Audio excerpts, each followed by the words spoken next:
maybe your worker's injured and struggling mentally to get back to work, we've got coaches for that. We've got coaches for women in construction, coaches for apprentices. It's a really good program, and we've got the caliber of coaches we've got for that. I think is this. It's pretty incredible. It's the secret to the success. So it's free for them. It's free, completely free. Welcome to the Build Insight podcast. Real people, real insights. Step into the world of innovative construction, one conversation at a time. Today's guest is Will Frogley, from journalism, news reporting, cameraman and editor to a stint in politics. Will has a few things under his belt, but the biggest one yet, for the past 5 years, he has been the CEO of Master Builders South Australia. Stay tuned as Luke and Will chat about his journey and what the Master Builders has to offer. Will, welcome to the Build Insight podcast, mate. It's a pleasure to have you here. Appreciate your incredibly busy schedule and making time to come in and have a chat today. For the listeners out there, I probably want to, before we get stuck into what Master Builders South Australia and then nationally Master Builders Australia has to offer as well, I'm really interested to just get a bit of an insight into your background, mate, like where you started out, what drew you to the construction industry, and how you worked your way up to be the CEO of Master Builders South Australia. Oh, cheers, Luke, and yeah, great to be with you, mate. It was an interesting journey, actually. When I was younger, there was a big push for me to go into law. To war? A law. Oh, law, sorry. Probably same thing, but not much of a difference. But yeah, I was doing all right in school, and the teachers all said I should apply for law, which I don't think I was ever really that interested in or passionate about. Yeah. But it was just like, oh, you're kind of getting good marks, so that's a good option for you. So I was enrolled to study law at uni, and then after year 12, just by fate, I got called up to do jury duty, and I did a week of that, and I thought, there's no way I want to do this. Not for me. Definitely not for me. So I changed direction and actually started working in the media. So Okay. I was employed by Channel 9, and I was a reporter, editor, cameraman, in various roles. Moved over to Port Lincoln for a bit. At the time, I was doing the regional news there, and also if there was a big story in Adelaide, but they didn't necessarily want to fly a journo out there, I'd do it all. So I'd do the filming, the editing, the reporting, and then send it in by link to the studio. Well, I hope, just quickly on that, mate, I hope the setup that we've got here in the studio today, I hope you're not judging it too much. Just if I'm only a builder, mate, I'm like, we've got a background like this that. is miles ahead of what we were using at the time. This is about 2004. Yep. When I was over in Lincoln, and it's actually a really good experience because it bred good habits. Every single day you had a non-negotiable deadline. Yeah. Like I had to do 2 stories every day, filmed, edited, report, sent through the head office by 4 o'clock every day.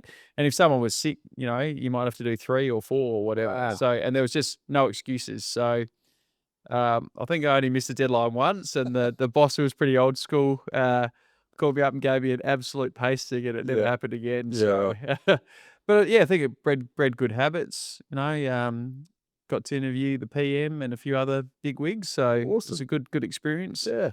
I liked working in the country as well. It was good. Played a lot of sport over there with the local community, which was good fun. Yeah. It's funny, like if word gets around and you're a country fella, so you'd probably get this. Like if there's word that there's a young fella in his 20s who's just moved to town, every sporting club wants to recruit them. Yeah. No matter, they haven't even seen you play anything yet, but they're all on the phone trying to recruit you. So yeah, I played a lot of sport over there, which was a lot of fun. And then through that job, was interviewing a lot of the politicians. So got a job working in politics, and I was an advisor there. And that's where I had a lot to do with the industry association. So I was working for the Shadow Treasurer. So and one of my areas was industry associations, and any legislation that impacted on the building industry was kind of my area. So I'd have like master builders would come in and see me all the time and be lobbying for whatever they were pushing for at the time. And I really enjoyed my interactions with master builders. The CEO at the time, Ian Marcos, was a good old Aussie larrikin, very colourful character who I got on really well with. So I actually wanted to come across and work in the building industry for master builders. And then one day Ian just called me up and said, I'm looking for someone to help out with our policy and lobbying. Are you available? And I said, yeah, absolutely. And here I am quite a few years later. So initially I was in that role, and then about 4 or 5 years ago. Ian retired, and I was given the opportunity to step up, which I was really grateful for. Yep. So it's 4 or 5 years that you've been CEO. Yeah, it's gone super quick. How long in total have you been with Master Builders? About for? 9 years now. Okay. Yeah. Has it flown by? It just goes so quickly. Yeah. Yeah. Awesome. There you go. So that's how you got into the industry, was through there, being a not wanting to go and do law, Yeah. being a news reporter. I find like this what I do now is much better suited to my personality. Sure. I still really like the characters you get in the building construction industry. And in Australia, you know, that kind of larrikin character seems to be sadly dying out, but I still really enjoy the people you meet in the building construction industry. They work really hard, but they can still have a laugh. And Absolutely. a world where you can't have a laugh is a world I don't really want to live in. Definitely, mate. That's definitely a good way to look at it. What, I guess, maybe give us a bit of an insight on what the CEO does. What's a typical week look like for you? Some of your biggest responsibilities? Yeah. I mean, it's a really unusual job because you wear so many different hats being the head of the MBA. So, we've got about 40 staff, and we've got more than 200 apprentices at Master Builders SA, and more than 3,000 members. So there's a lot we cover. We do a lot in the training space, everything from helping people get their builder's license to maybe a waterproofing course or a safety course or silica awareness or something like that. We've got the apprenticeship program, which is massive. We've got a return to work service, safety, contracts, legal. There's a really big range of what we cover, as well as some really great programs. And we've got our own TV show, which is pretty cool. Not many workplaces got their own TV, but a typical day, I mean, could be anything from talking to an apprentice to talking with a premier or a CEO of a big building company, and everyone in between. Yep. To be Recording honest, a podcast. doing a podcast. Then even this afternoon, what did you say you got on this afternoon? You've got 2 more things after this. So to give context, like, we're already at basically 1:30 p.m. and Will's given up an hour of his time to come and have a chat with me, and he's still got 2 other meetings to get to after this. So I mean, today gives you an example of how random it could be. So I had a board meeting this morning on the board of Master Builders Insurance Brokers. Then we had a National Industrial Relations Committee catch up. Yep. I'm out here with you now, going out to visit a couple of members this afternoon, and then visiting the small business minister after that. So is that something? PIG's interesting though, right? You're always doing something different. Yeah, definitely. Is that something, just touching on that quickly, that you get to do a fair bit, to go out and actually visit the members? I really prioritise it, because if I'm not in touch with what the members are doing and what they care about, then it's very hard for me to do my job properly. Yeah, for sure. Can't operate in an ivory tower, that's for sure. A good one. Yeah. Anything in particular that's a highlight of your role? Like, anything that you enjoy doing the most? Yeah, I really, there's probably 2 things that stand out for me the most. Number one is our apprenticeship program, the ability to, maybe find someone who's lacking a lot of confidence and purpose, and then finding their niche in building construction, and then going on to see them get qualified and go out to run their own business. I find is really, really rewarding. That's one of my favorites. Then also just the lobbying component. Like, if you've got the ability to make a really big impact on the industry and people's businesses and the environment which they have to operate, I find that really rewarding as well. You feel like you're making a difference. Yeah. For over 130 years, Bowens has been the builder's choice, providing a service that provides timber, hardware and innovative building products. And now we're helping you further with this wonderful partnership. We're proud to announce Bowens as our new premier sponsor, bringing you more of the insights that you love.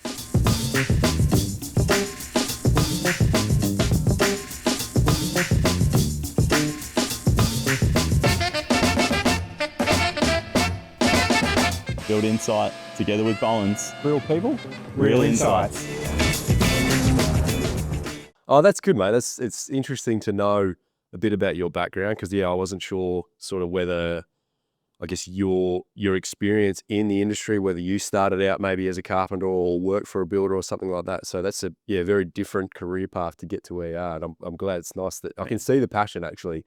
Oh, it's good. You're really enjoying it. No, I do find it very rewarding, and I'm grateful for the opportunity. Yeah. Yeah. All right. This is probably the main reason I wanted to get you in today, Will, is for the uneducated out there, or anyone that may be just starting out as a builder or an old school builder that has maybe heard of Master Builders or Master Builders South Australia, but actually doesn't have any idea what it is or what you guys do and offer.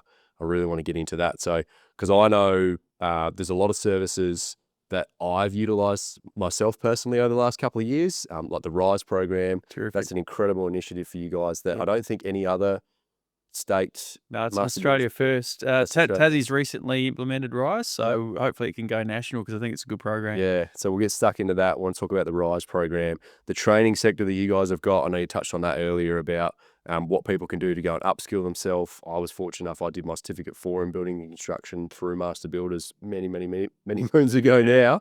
And then the apprenticeship program that you guys have got, Born to Build, and just all of that sort of stuff. So firstly, can you give us, in your own words, just explain to someone that maybe has heard of Master Builders but doesn't know what it is? Sure. Who and what is Master Builders SA? Sure. So we're really the peak body for building construction in South Australia. Been around since 1884, long time, and have more than 3,000 businesses who are part of the Master Builders in South Australia. And we're really there to help people working in building construction. That's, I think, our fundamental purpose. So we do everything from helping people get into the industry, whether it's finding an apprenticeship or getting their builder's license or something like that, to helping their business get up and running, supporting their business, lobbying for a better environment to do business. And then we've got a lot of those services like I was telling you about earlier. So we've got a return to work service, safety advice, contracts, etc.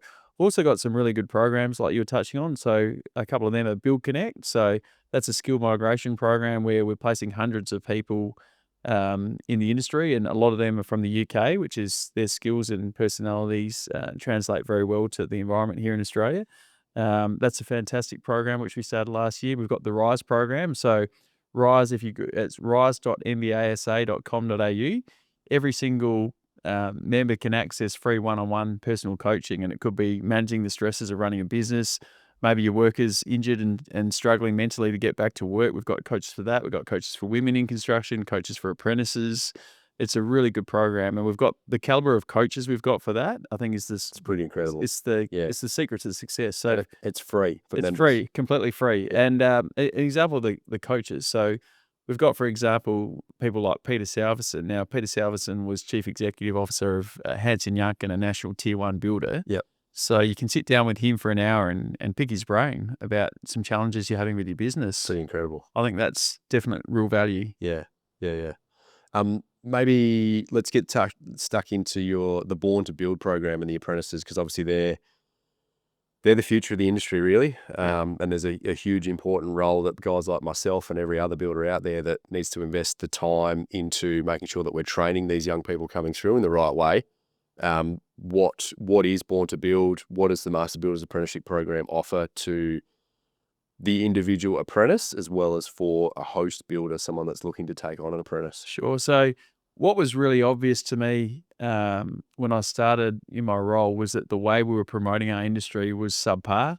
It wasn't doing justice to the fantastic opportunities we've got in building construction, and where that first day on site as an apprentice can take you. You can run a really fantastic business, and we had really poor presence in schools and stuff like that. It was very much treated as a second option by career counsellors and teachers and stuff. It was it was like, Luke, mate, you don't have much going on. You're not doing very well. Maybe you should do an apprenticeship. And it was just a really ordinary way to promote.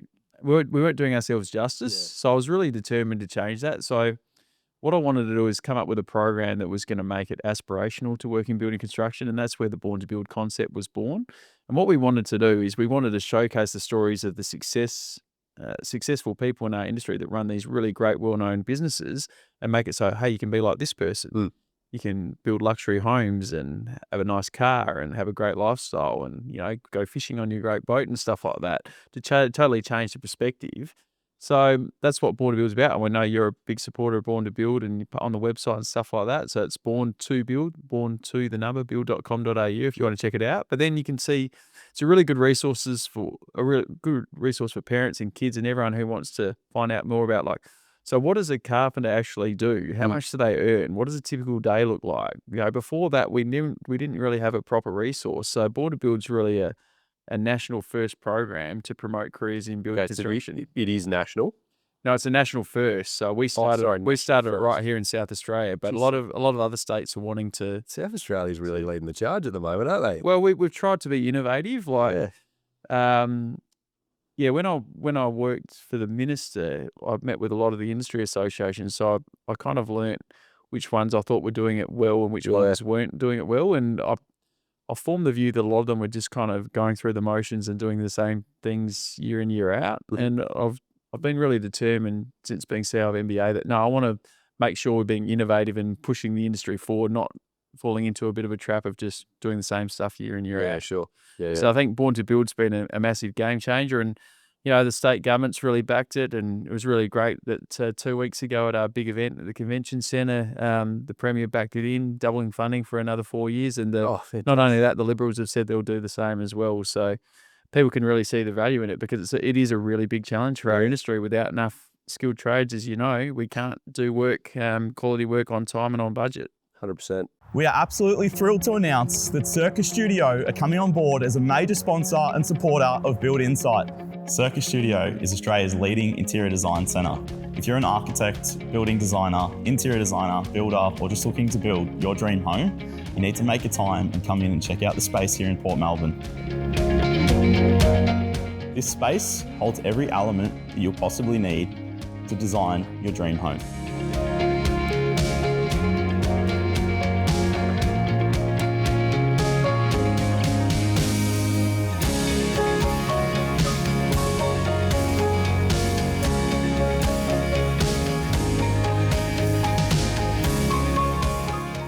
Oh, that's fantastic to hear, mate, that it's got more backing. That's awesome. What about it, just continuing on the apprenticeship program? So master builders themselves, you guys employ apprentices that someone like myself could essentially hire them, whether we need them full time or whether it's for a month or two at a time. Let's dive into a bit more about How that works. Yeah, no worries. So we're what's known as a group training organisation. So Master Builders is the employer, and then we have more than 100 host employers, which could be your business, for example. And it works as a really good model, is that we take away a lot of the frustrations of managing the process and the paperwork and stuff, because we are the actual employer. The other thing that's really good is it takes away a lot of the risk for a business such as yourself, because you might be worried, okay, I'm keen to take on an apprentice, but what if my work dries up? Yep. What if we don't gel with the apprentice? So the good thing about the model is you can hand your apprentice back if, for example, it wasn't a good mutual fit or your work had dried up, and we can match them with another employer. The other thing is it's good for the apprentice, because let's say you've got someone who wants some experience in residential and commercial, we can match them with employees in both those areas. Yeah, true. So they can get a more well-rounded apprenticeship. Yep. It's probably when I very first started out, I was quite nervous. Like before I had any employees, I literally just started on my own.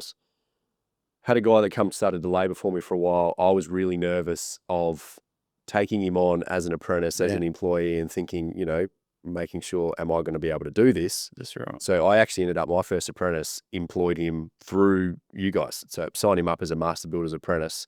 And it was actually so easy for the first couple of years. We long term, like, don't take this the wrong way, but we actually ended up poaching him, and for the duration of the apprenticeship, we employed him direct. But the first bit was so easy for me because my head was in the day-to-days of running the business and working on site all day as well, getting home, doing the quoting at night. And it was really having the apprentice that Master Builders took care of all of the background stuff. It was essentially like having a contractor. Yeah. I would just get sent an invoice that we had to pay the invoice. It was like having a subby. It was so easy. Yeah, it takes the hassles out of it for sure. Yeah. And there's a real benefit there. The other thing is we've got really good field officers who are constantly going out and checking in with the host employer as well as the apprentice to keep things on track. Really good team down there who work really hard. Yep. Awesome. There you go. So anyone looking for an apprentice, if you're short-term, long-term, do you have to be a Master Builders member? Yeah, you have to be a Master Builders member to access our GTO. Which is not It's hard. about quality control. Which is not hard to be a Master Builders member. Yeah, cool. Well, let's get stuck in. Let's move on from the apprenticeship side of it then, Will. What about as far as anyone that's needing a bit of advice with like contracts, legal, that sort of stuff? We use the Master Builders contracts. I'll be honest, we're a HIA member as well, have gone from using a HIA contract to personally reading through the style of our builds. I honestly think that the Master Builders contract just words a little bit easier, and your online system to be able to create a digital contract, I think is the best out there. Yeah. Can you touch on any of that to explain to people or members that don't know, or anyone else, like what else do you guys offer as far as contracts and legal advice? Yeah, so we have a program called the Master Builder Suite, and that's where you can access all these documents in one place, which is really useful, like contracts, etc. So yeah, it is if you've got issues, maybe you've with legal issues, you can call Master Builders. We can help with that. If you've got injured workers, you can call us for that. Technical advice. There's a whole myriad of services we can offer to help you. Yeah, there's also a whole range of member benefits. So, for example, if you need a new Hilux, you get a really good discount through Toyota.